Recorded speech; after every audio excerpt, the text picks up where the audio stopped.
Senator Kroger. Thank you, Mr Acting Deputy President. I rise tonight as a witness, the only witness, if you believe the reports from the Canberra Times, the Sydney Morning Herald, the Vine and the Guardian, to the hypocrisy, duplicity, pretence and double standards that we have heard in this chamber from Senator Ludlam. These are adjectives that I don't say lightly, but I have to say that too many Australians have come to associate with the Australian Greens. One can only question why my presence in the chamber during Senator Ludlam's contribution was noteworthy, rather than my speech on the incidence of forced underage marriages in Sydney, which I gave, and I think Senator Moore was in the chamber a short time before.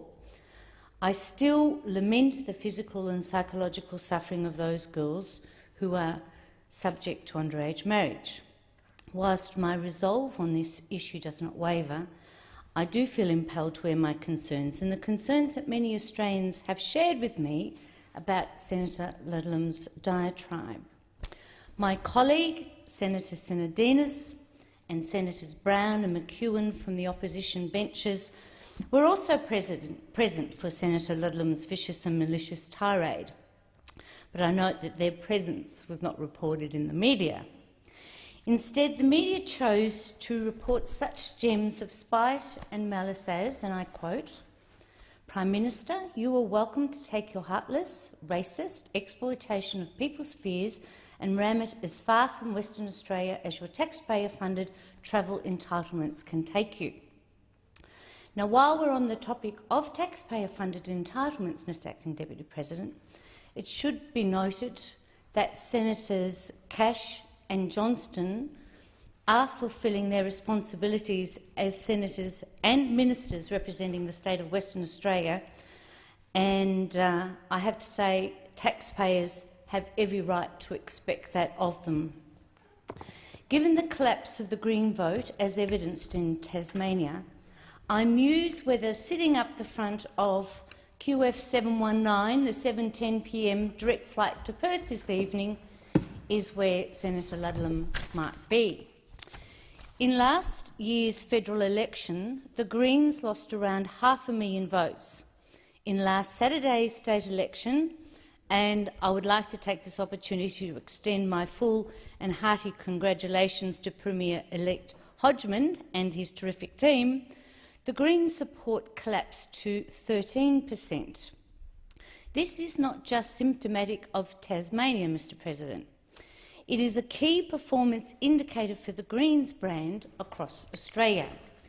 Who would have thought their woes could be attributed, and I can't believe I'm saying this, to the absence of the former leader of the Greens, Senator Bob Brown? Mr President, the Australian Greens remind me of the chooks that we used to have free range in my back garden, or my parents' back garden actually. They remind me of a decapitated chicken that keeps on staggering around and livering, notwithstanding the fact that it's lost its head for some minutes. In recent times, we have seen a number of examples where the Greens have lurched from one slump to another. Here, in the 2012 ACT election, as my colleague Senator Seselja will well attest, the Greens lost a third of their vote. In a typical parasitical fashion, the Greens recorded small triumphs in New South Wales and South Australia at the expense of their alliance partners, the Australian Labor Party, just like ticks on a sheep, dare I say. It has been speculated that any retention in the Greens vote in South Australia was due to disillusioned Labor supporters looking for a refuge in the flotsam and jetsam of the left. In the words of the most well-known whip in popular culture, and for those of you who don't follow House of Cards, I recommend you tune in. You may think that, but I couldn't possibly comment. I have to say it's quite amusing to hear Senator Milne try to rationalise and defend the rapid decline in support for the Australian Greens. And a quote, "Blame Labor," Senator Milne says. Quote again, "No one liked us sharing power with them." Well, I've got to say, it's pretty funny, Mr President, but I could have sworn that I heard the same defence coming from the Rudd and Gillard governments trying to desperately excuse abysmal polls. How silly of us to assume, Mr President, that a resounding election defeat should be a comment on a party's management or mismanagement, organisation, accountability, transparency and policy objectives. Indeed, we should all borrow Senator Milne's rose-coloured glasses and muffle our amusement when she says, "This will be as good as it gets for Tony Abbott and the Liberals." This brings us, Mr President, to Western Australia. There is little wonder that Senator Ludlam got a little hot under the collar a fortnight ago. In the West Australian state election last year, the Australian Greens lost a quarter of their vote.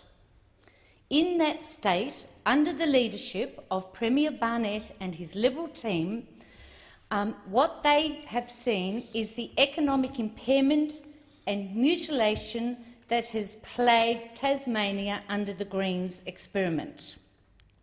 Tasmania's record levels of unemployment and fiscal stagnation show us that the Greens are not to be trusted with any form of economic responsibility. It speaks volumes of the Coalition's track record and the exponentially strong economic team in the Abbott government that the Tasmanian people have resoundingly entrusted the Hodgman team to clear up after the Labor-Greens fiscal vandalism. Time and time again it falls to this side of the political spectrum to pick up the pieces after the Labor-Greens breakup.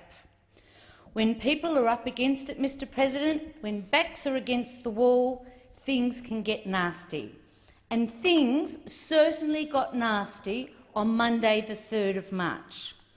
One of Senator Ludlam's many deceptive remarks was that, and I quote, "The Abbott government would appear as nothing more than a thin, greasy layer in the core sample of future political scientists drilling back into the early years of the 21st century." Well, Mr President, this is utter hogwash, and I take the interjection from my colleague here, Senator Fierravanti-Wells, who said, "What a load of dribble," I think. Drivel. The party that eschews such vitriol should look within itself before casting aspersions on others. Senator Ludlam asked the Prime Minister to leave his, and I quote, "excruciatingly boring three-word slogans at home." Well, maybe Senator Ludlam was a little confused. Maybe the intergalactic flight from the land of his former leader Bob Brown and his fellow Earthians gave Senator Ludlam a bit of jet lag, Mr President. Or maybe he's just plain wrong.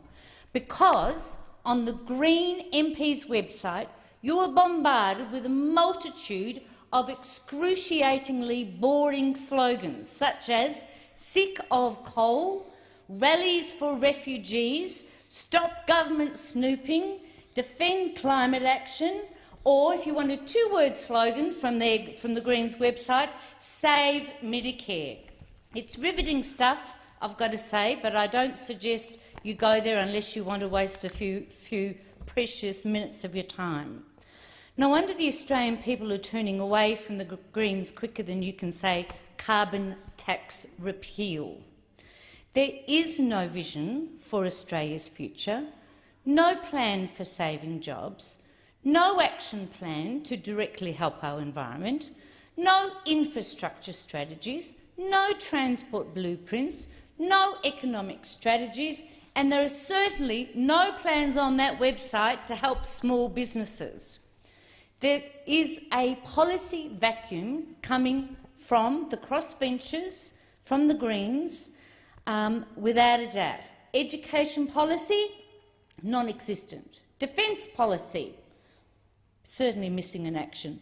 Communications policy, well, I am going to avoid the pun, but it is nowhere to be found. Senator Ludlam thanked Prime Minister Abbott because, and I quote, "Every time you open your mouth, the Green vote goes up." Well, I wonder then why Senator Ludlam has not spoken about the election result in Tasmania, or why he flees this chamber as soon as the carbon tax and mining tax, two items of business before the Senate that, as I have said, directly impact the people of Western Australia, both come up for debate in this chamber. If there are any two policies that directly affect the people in the West, it's those two, and yet he is not here to make a contribution in that debate. Or I have to say, today's polling prediction that on the 1st of July there will be 3 Liberal, 2 Labor and 1 Palmer United Party senators sworn in to represent Western Australia. We only need to listen to Senator Ludlam's question to my colleague from Western Australia, Minister Cormann, about the Greens' jobs policy. And it was pretty breathtaking listening to that question being directed from the crossbenchers. These people who wouldn't know how to run a business if one was gifted to them.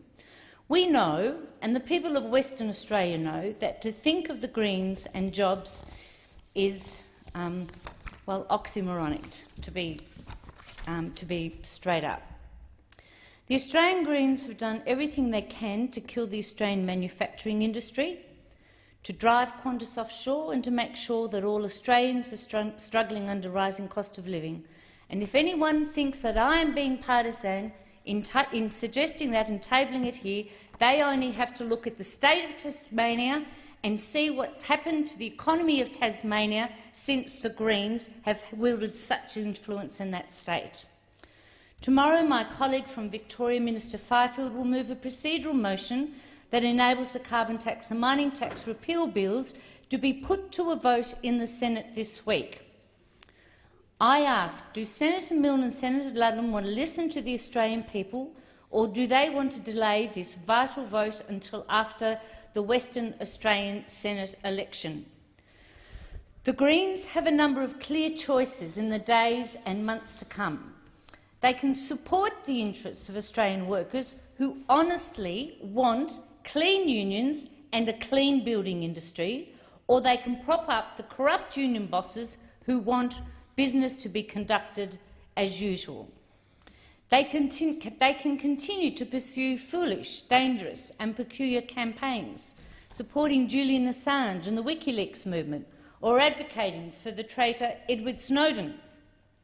I urge Senator Ludlam to do his bit for Western Australia and vote to repeal the carbon tax and the mining tax.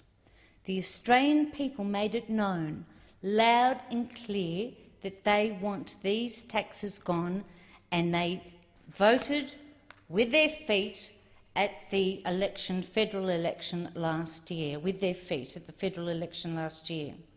The Australian people want action, not prolonged and repetitive filibustering on items of legislation that have been before the Senate since December.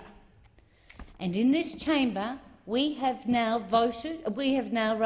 debated the package of carbon tax, the repeal of carbon tax package. We have been debating that for in excess of 33 hours now in this chamber, Mr. President. I ask Senator Ludlam, do maintain your silence, because it's clearly the only sound policy that the Australian Greens have.